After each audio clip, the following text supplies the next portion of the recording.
नमस्कार all of you. Welcome to Shikhar Hindi shorthand channel. Dictation पसंद आए तो लाइक करें, चैनल को सब्सक्राइब करें और बेल आइकन पर क्लिक करें जिससे आने वाला नोटिफिकेशन आपको टाइम पर मिल पाए। डिक्टेशन से रिलेटेड कोई भी सजेशन देना हो तो प्लीज़ कमेंट बॉक्स में लिखिए और हमारा टेलीग्राम चैनल ज्वाइन कर लीजिए जिससे मैट्रिक की PDF और आउटलाइन आपको टाइम पर मिल पाए। डिक्टेशन स्टार्ट होगी आफ्टर 3 सेकेंड। आज मानव ने अंतरिक्ष विज्ञान के क्षेत्र में काफ़ी प्रगति कर ली है।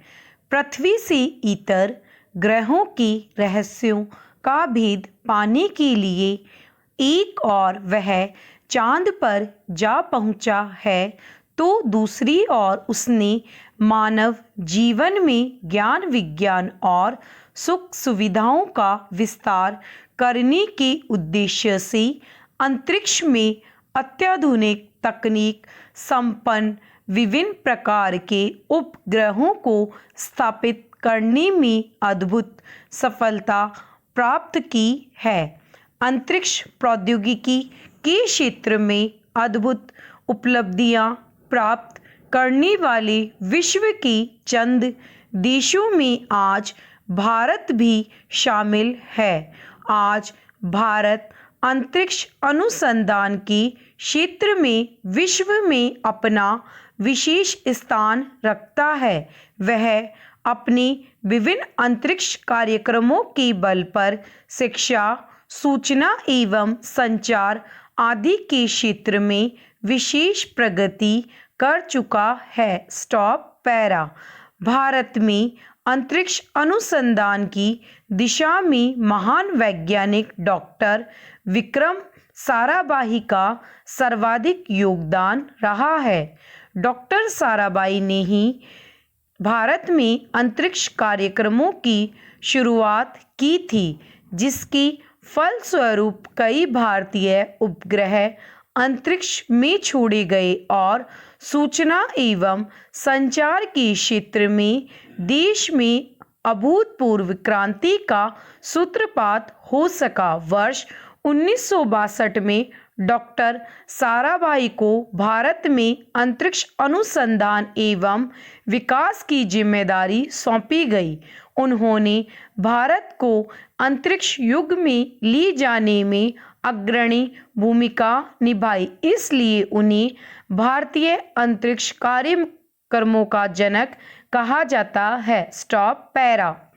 भारत में अंतरिक्ष अनुसंधान की शुरुआत करने के लिए वर्ष 1962 में डॉक्टर साराभाई की अध्यक्षता में अंतरिक्ष अनुसंधान समिति के गठन के बाद वर्ष 1963 में केरल राज्य में तिरुवनंतपुरम के निकट थुम्बा में एक रॉकेट प्रक्षेपण केंद्र स्थापित किया गया। वर्ष 1969 में अंतरिक्ष अनुसंधान समिति को पुनर्गठित करके इसका नाम भारतीय अंतरिक्ष अनुसंधान संगठन इसरो कर दिया गया।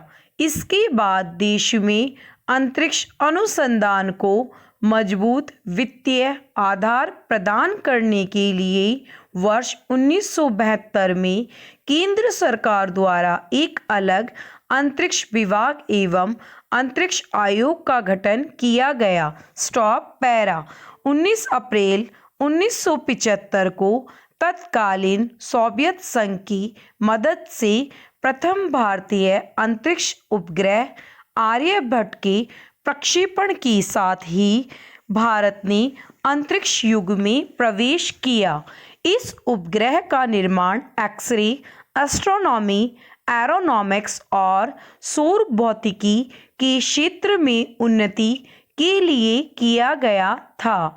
भारतीय वैज्ञानिकों की इस अद्वितीय उपलब्धि पर वर्ष 1976 में तत्कालीन प्रधानमंत्री श्रीमती इंदिरा गांधी ने कहा था, हमें इस बात की खुशी है कि भारत के प्रथम उपग्रह का नाम आर्यभट्ट रखा गया था।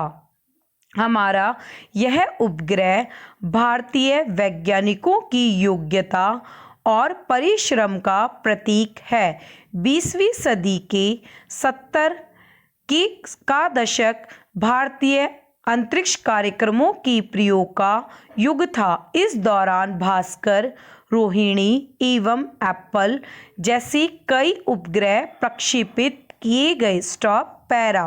रोहिणी वर्ष 1980 में स्वदेश निर्मित प्रक्षेपण यान SLV-3 से कक्षा में स्थापित किया जाने वाला प्रथम उपग्रह है।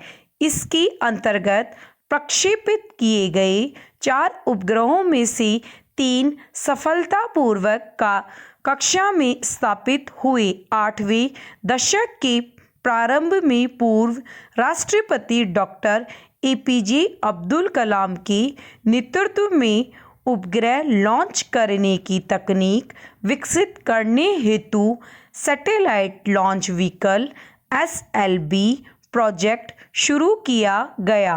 श्री हरिकोटा से पहली बार 10 अगस्त 1979 को SLV लॉन्च किया गया, जो polar satellite launch vehicle PSLV और geosynchronous satellite launch vehicle GSLV का आधार बना। Stop para.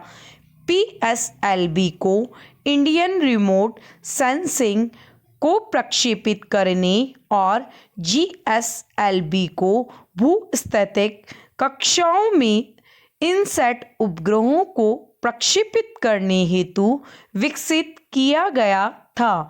इनसैट की प्रथम पीढ़ी के उपग्रहों का निर्माण विदेशी तकनीक की सहायता से किया गया था, किंतु इसकी द्वितीय पीढ़ी के उपग्रहों को पूर्णतः स्वदेशी तकनीक द्वारा देश में ही विकसित किया गया। Stop para.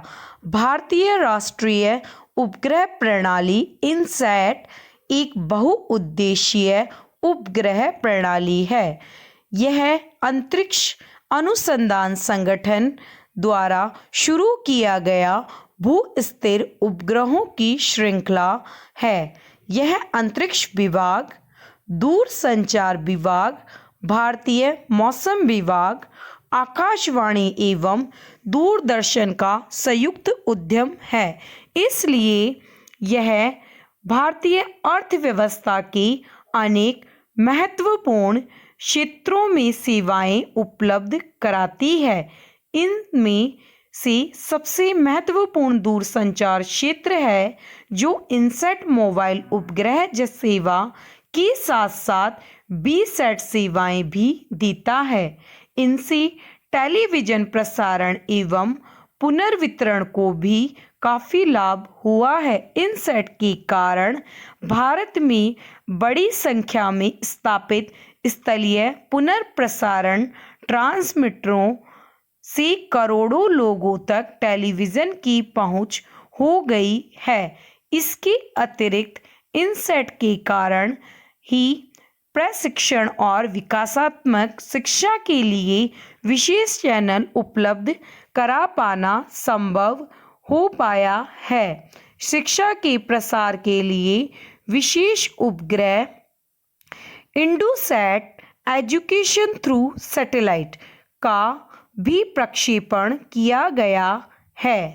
Stop para. INSAT के श्रृंखलाबद्ध उपग्रहों के साथ ही साथ भारत ने वर्ष 1980 के बाद से अब तक IRS, मेटसैट, कॉटोसैट, हैमसैट, IRNSS आदि के कई श्रृंखलाबद्ध उपग्रहों का सफलतापूर्वक प्रक्षेपण किया है। IRS उपग्रहों द्वारा प्रेक्षित चित्रों का उपयोग भारत में कृषि क्षेत्र में विभिन्न प्रकार से किया जाता है। इसके अतिरिक्त इन चित्रों का उपयोग जब श्रेष्ठतम उपयोग हेतु भूजल एवं सतह पर उपलब्ध जल के संचयन एवं तालाबों तथा सिंचाई कमान क्षेत्रों की निगरानी हेतु किया जाता है।